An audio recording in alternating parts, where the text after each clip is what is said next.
Hey everyone, welcome back to the Chessyard. This is DhairyaBagga, and I'll be playing the 5 minute Blitz today on chess.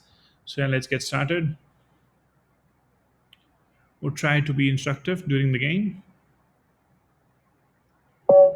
Playing a simulated player. We'll start off with d4 and play the London here. Oh, that's something unusual. f5. Okay, we'll continue with our plan. Bishop on f4. Standard London opening move. Trying to create a pyramid in the center.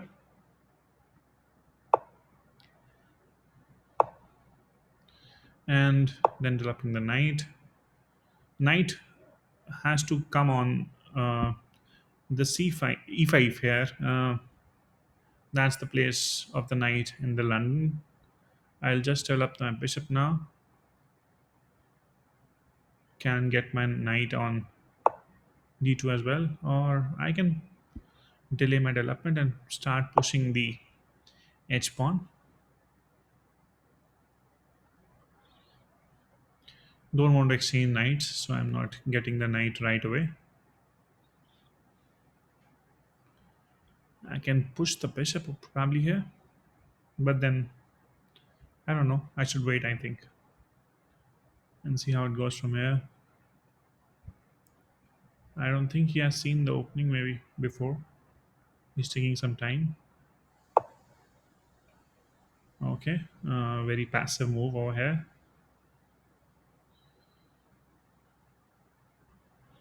I just play normal development move, developing the knight. Oh, his knight hops in. Doesn't bother me much. The only threat right now is he's attacking the pawn, which I can push forward.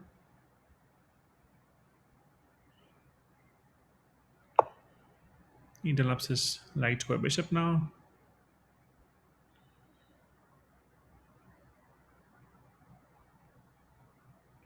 Let's not advance the pawn too much, but develop the bishop now on d3 so that if we capture now with the knight, he takes back with the pawn. I can take back with the bishop, which allows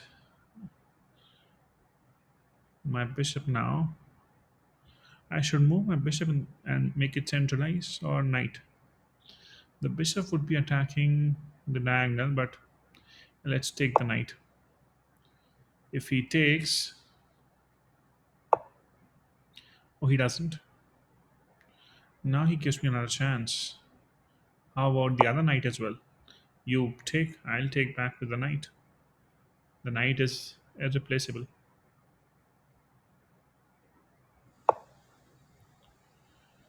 Here I think I can make his light square bishop, which is already inactive. Can I win a pawn somehow? Let's see what he trades off with the bishop. I can push the pawn forward, or let me just get good squares for my pieces first. That's what I'm learning these days from Carlson.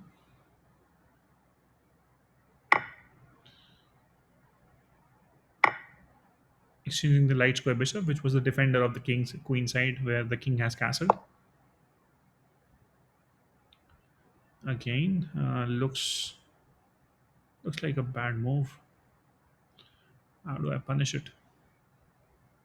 If I take, he would can take with the queen. Maybe he's trying to exchange the queens. How about okay? Let's not get the rook straight away, but let him do some mistake, and then only I'll punish him better. And he resigns because he has given away the queen. Yep, nothing much over there. So London is a very solid opening, as you see.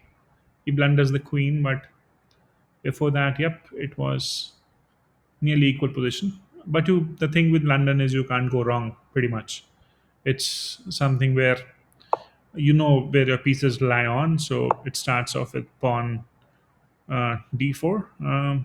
Irrespective of the fact what your opponent does, you can just move the bishop to f4,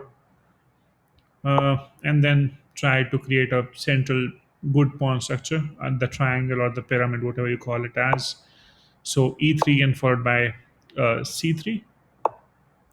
Here he develops the knight on c6, and we develop the knight on f3. He moves the bishop, and I thought this was a good opportunity to start off the attack on his king side, because generally you would see him castling in the next move. But since I moved the pawn, I think that created some doubt in his mind that he should castle right away or not. So that's how you start building your attack and get into the opponent's mind. And here he moves the h4, no d6, which was pretty much uh, passive, I would say. And then knight to d2.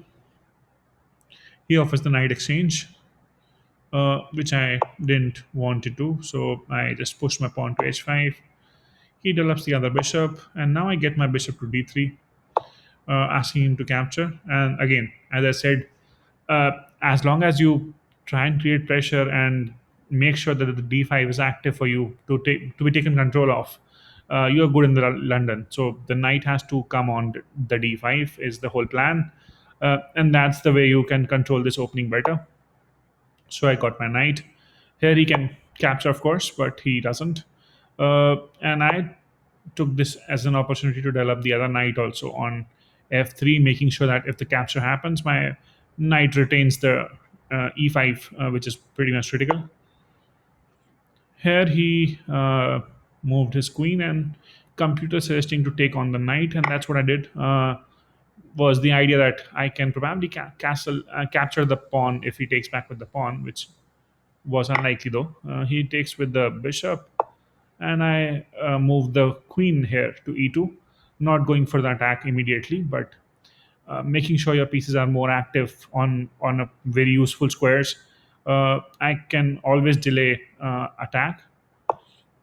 Here he castled on the queen side, because my pawn was already advanced on the king side, so he thought that castling on the other side is better. Of course, it is.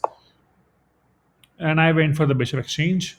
Okay, I should have gone with the knight, but then I was thinking if he takes back with the bishop, then probably I'm centralizing my bishop though, but that's not very helpful as well. What one after that?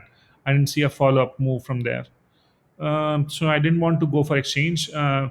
Generally, when you are attacking on the king side, on the on the king, you should not exchange or trade pieces. But the problem over here is the bishop is a good defender for the king. The king can also move to b8 here. So I eliminated the bishop from the defending position. Here he moves a very bad move, c5. His idea was that if I take back, he can take back with the queen, exchanging the queens, and his knight also becomes active, and then the knight can. So if I say castle here, still he can get his knight on back on e4.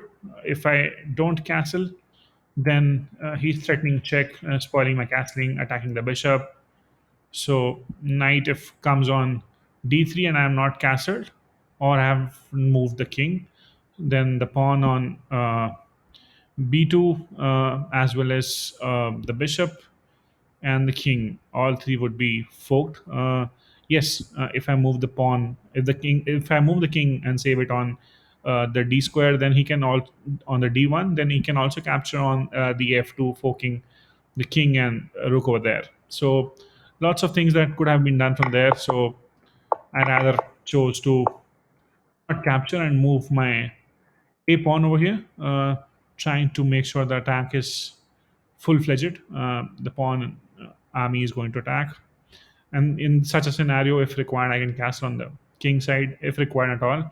In London, you generally don't depend on castling much, so just a simple move like king to e2 will make sure that both the rooks are connected, and then we can align towards the king and make sure that we are winning from there. But here he blunders his queen. Maybe it was a touch mistake. He could have asked for a take back. I would have probably given it.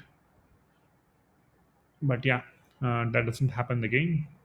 Still, if we were in control, there was nothing wrong with the game. I hope you like the video and you love the London system, I get believe. Do check out and try and understand these lines in a better way. Thanks for watching. Take care. Bye bye.